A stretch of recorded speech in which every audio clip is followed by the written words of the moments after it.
En France, quand tu parles d'argent, c'est presque un crime. On te voit comme quelqu'un d'hyper matérialiste, comme quelqu'un d'avare, comme quelqu'un de pas droit dans ses bottes. C'est un peu compliqué le sujet de l'argent en France. On va essayer d'aborder un petit peu aujourd'hui, on va essayer un petit peu de démystifier parce que c'est une des causes principales, j'ai bien dit une des causes principales, j'ai pas dit la cause principale, je vous vois venir, permettant de faire, de stabiliser et surtout de rester en hijra. Donc on va essayer d'aborder ça aujourd'hui parce que c'est un peu un sujet tabou en France. Khair, Inch'Allah.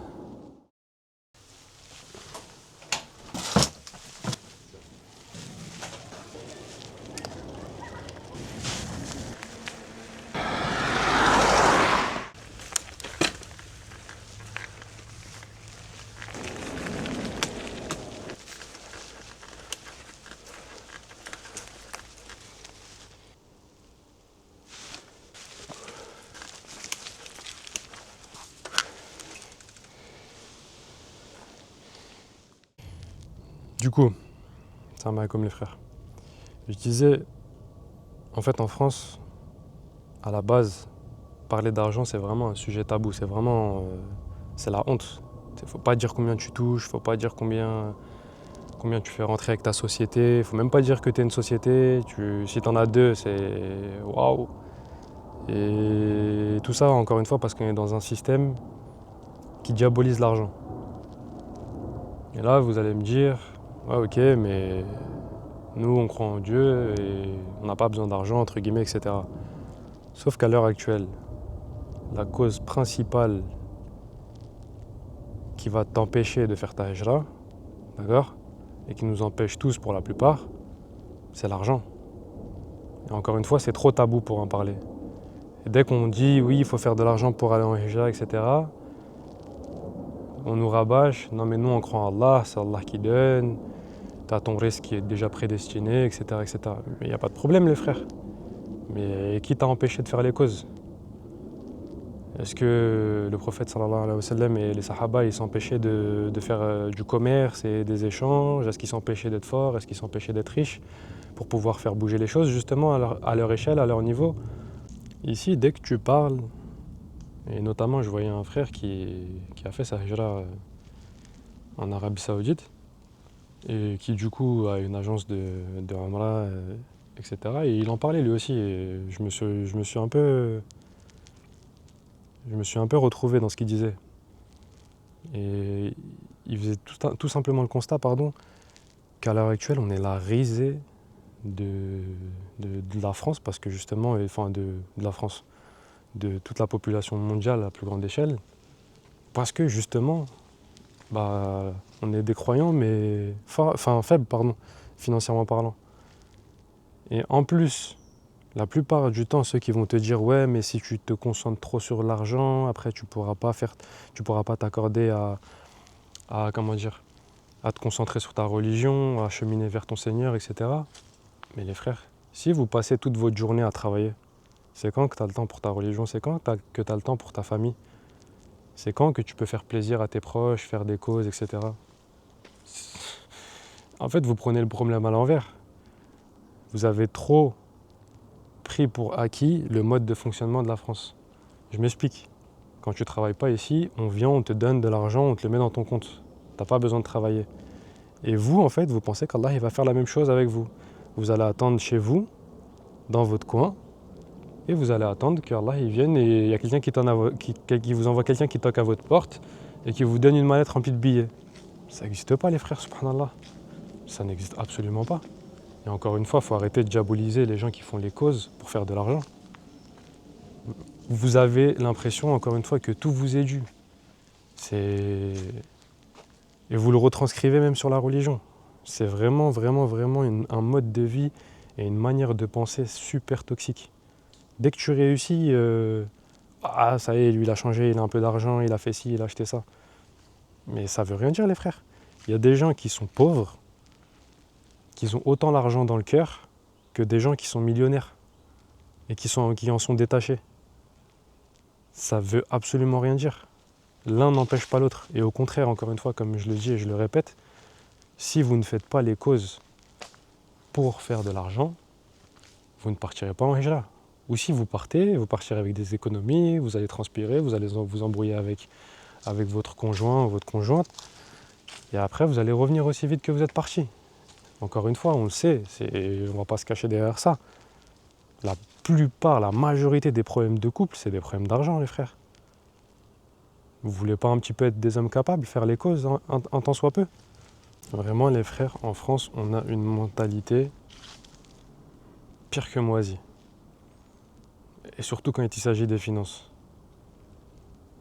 C'est entre les frères qui te disent, qui vont te répéter bêtement, parce qu'ils sont immatures, je pense, parce qu'ils n'ont jamais payé un loyer de leur vie, ils vont te répéter bêtement, c'est insultant de se lever pour 1002.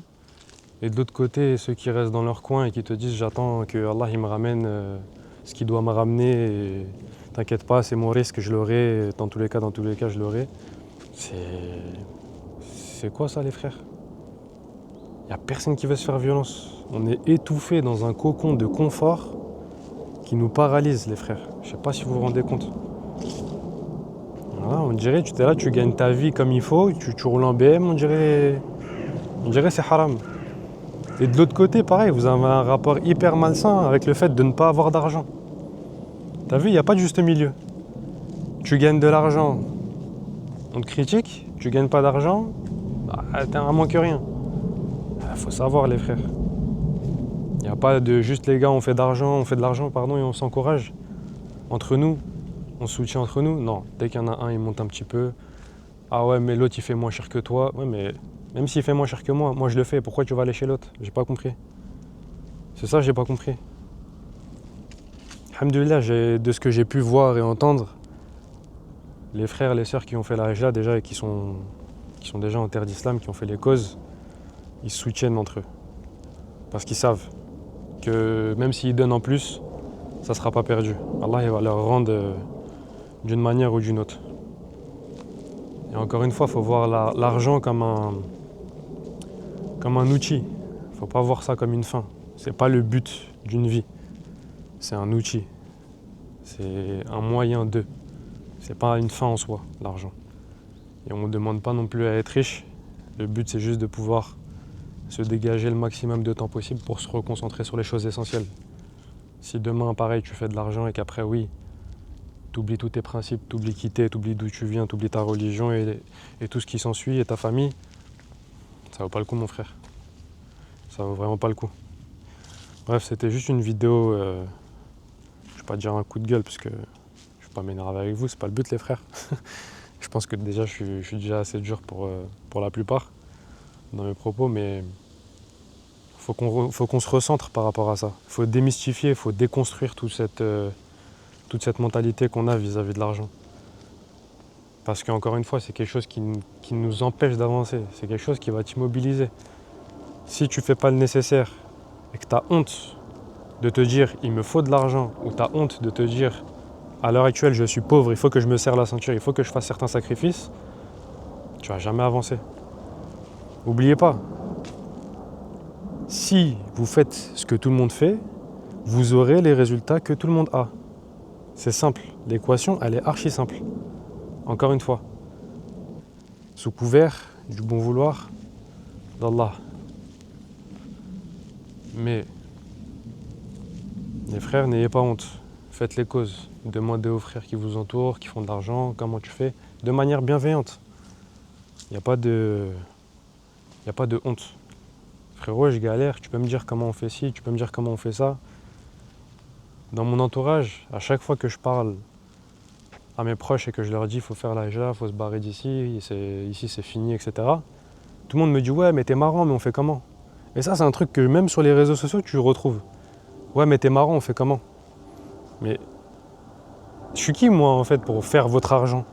Pourquoi vous me dites on fait comment? Posez-vous encore une fois la question pourquoi, et à chaque réponse, vous vous posez encore pourquoi comme question. Pourquoi j'ai pas d'argent? Pourquoi je peux pas partir? Déjà, parce que j'ai pas d'argent. Pourquoi j'ai pas d'argent?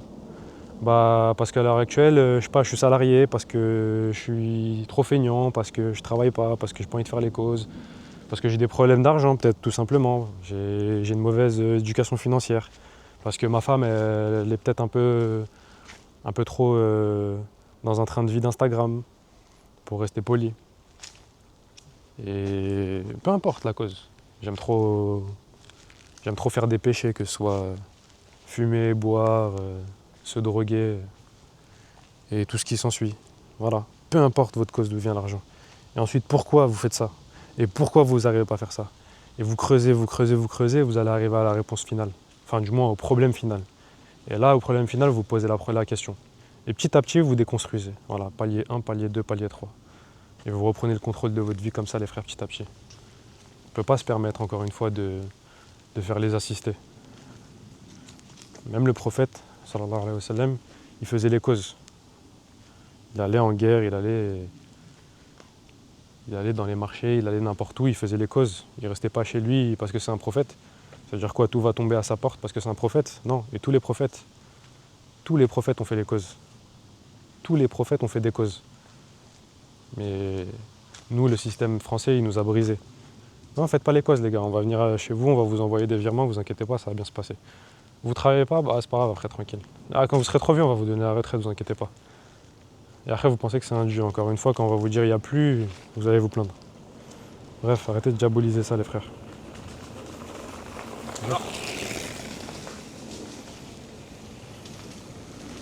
Genre eux, c'est des vrais cyclistes, hein. Moi, ça se voit, je suis un touriste. Bref. Celui qui refuse encore une fois de voir l'argent comme un outil, il va rester prisonnier, les frères. C'est simple, clair et net. Celui qui assume, il pourra construire son projet, il pourra construire sa hijra et son envie de vivre aligné et tout ce qui va avec. Et à l'heure actuelle, si j'avais de l'expérience là-dedans ou si j'avais une vision plus claire de ça, je vous aurais fait un retour. Mais malheureusement, sur ce point-là, on a tous des capacités et des compétences différentes. Donc je ne m'avancerai pas pour le moment. Après, Inch'Allah, si demain je trouve quelqu'un de sérieux dans son domaine ou si même moi demain je viens à trouver quelque chose de concret, Inch'Allah, on essaiera d'en faire bénéficier la communauté. Et encore une fois, les frères, soyez pas choqués si demain on vous dit oui, il faut payer ça ou ça, ouais c'est gratuit. Mais encore une fois, vous voulez tout gratuit jusqu'au bout. Toutes les ressources que vous avez. Si vous ne voulez pas payer, vous allez sur YouTube, les frères. Tout est gratuit sur YouTube. Mais vous allez perdre beaucoup de temps. Et moi, ça, j'ai mis beaucoup de temps à le comprendre. J'ai tué limite 2 ans de ma vie, si ce n'est plus. Mais bon, depuis que je me suis mis en tête que je voulais faire la hijra, j'ai tué 2 ans de ma vie, 1 an et demi de ma vie, on va dire. Parce que les 6 derniers mois, je m'étais réveillé, j'avais beaucoup compris. C'était pas dans le vent. Mais j'ai tué 1 an et demi de ma vie à vouloir prendre mon temps à YouTube, etc., à gauche, à droite. Jusqu'à ce que je comprenne que ce que j'ai fait en 1 an et demi, j'aurais pu le comprendre en 1 mois. Et en 1 mois, pas avec la même intensité. Enfin bref. Allah nous facilite, les frères, encore une fois. C'est une vidéo courte aujourd'hui, je voulais un petit peu changer du format et en ce moment, je vais lever le pied un petit peu du coup sur la création de contenu, mais je vais essayer de rester régulier. Il faut que je prépare ma hijra moi aussi. À l'heure actuelle, comme je vous ai dit, je vous parle d'argent. Moi aussi, je galère avec l'argent. C'est une période creuse. Je sais que c'est le temps d'eux, mais il faut que je me concentre sur ma vie IRL pour récupérer un peu d'argent à gauche à droite avant de partir. Mais de l'autre côté, je pars pas juste avec de l'argent. Je pars avec de l'argent et des compétences. Et je sais, comme je vous ai dit encore une fois, khayr Inch'Allah, qu'Allah nous facilite. Il me facilite dans un premier temps. Quand je vais partir, je serai 100% concentré et je serai 100% focus. Nous, on est dans la religion du juste milieu. Pas tu calcules personne et pas non plus tu t'occupes que de la vie des autres. Accorde-toi à faire les choses principales, c'est-à-dire ton foyer personnel, toi, ta femme, tes enfants. Si tu n'as pas d'enfants, khayr Inch'Allah, tes parents, ta famille, frères, sœurs si tu en as. Et voilà. Dans les dépenses en priorité, les frères, dans les dépenses en priorité, vous devez dépenser pour votre personne. Ensuite pour votre femme. Ensuite pour vos parents, il me semble, et ensuite pour vos enfants. Et on vous dit d'abord de dépenser pour votre personne. C'est-à-dire déjà d'abord occupez-vous de votre propre personne. Dépensez dans les formations, dépensez pour bien manger des aliments sains, dépensez pour aller faire du sport, peu importe. Dépensez de manière à devenir meilleur. Vous n'allez jamais avoir un train de vie médiocre et pas sain et avoir la vie qui va avec. C'est impossible. Vous ne vous posez pas la question pourquoi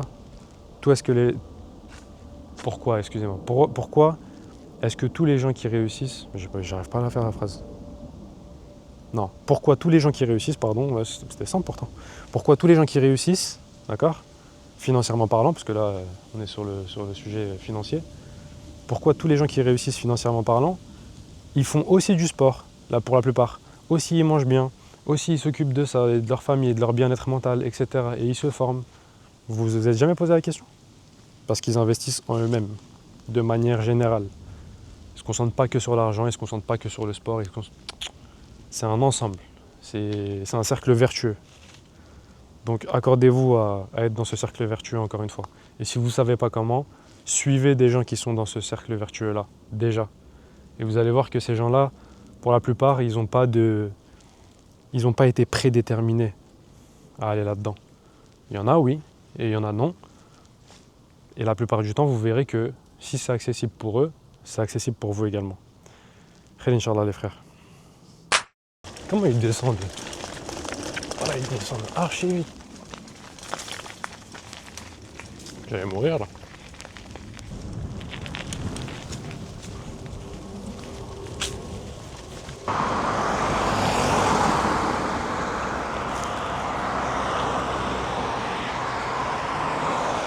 Sans poser le pied.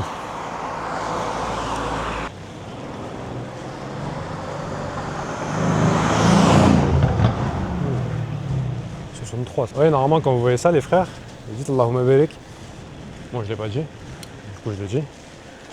Il faut que ça vous motive à avoir la même chose. Sauf que chez nous, tu vois un frère, il passe avec ça, tu dis ah, il vend de la drogue. Ah là là, quelle mentalité toxique. Il vend de la drogue, il l'a volé, c'est une loc. Et alors? T'aimes pas l'argent pour te la payer la loc? Bon, attention, je suis pas du tout partisan de la location. Pour moi, c'est jeter de l'argent par les fenêtres. Mais si c'est ta voiture à toi, que tu la mets en location, que tu fais de l'argent, c'est ton business, tu roules forcément dedans, de temps en temps. Elle n'est pas tout le temps en location. Pourquoi vous êtes frustré comme ça?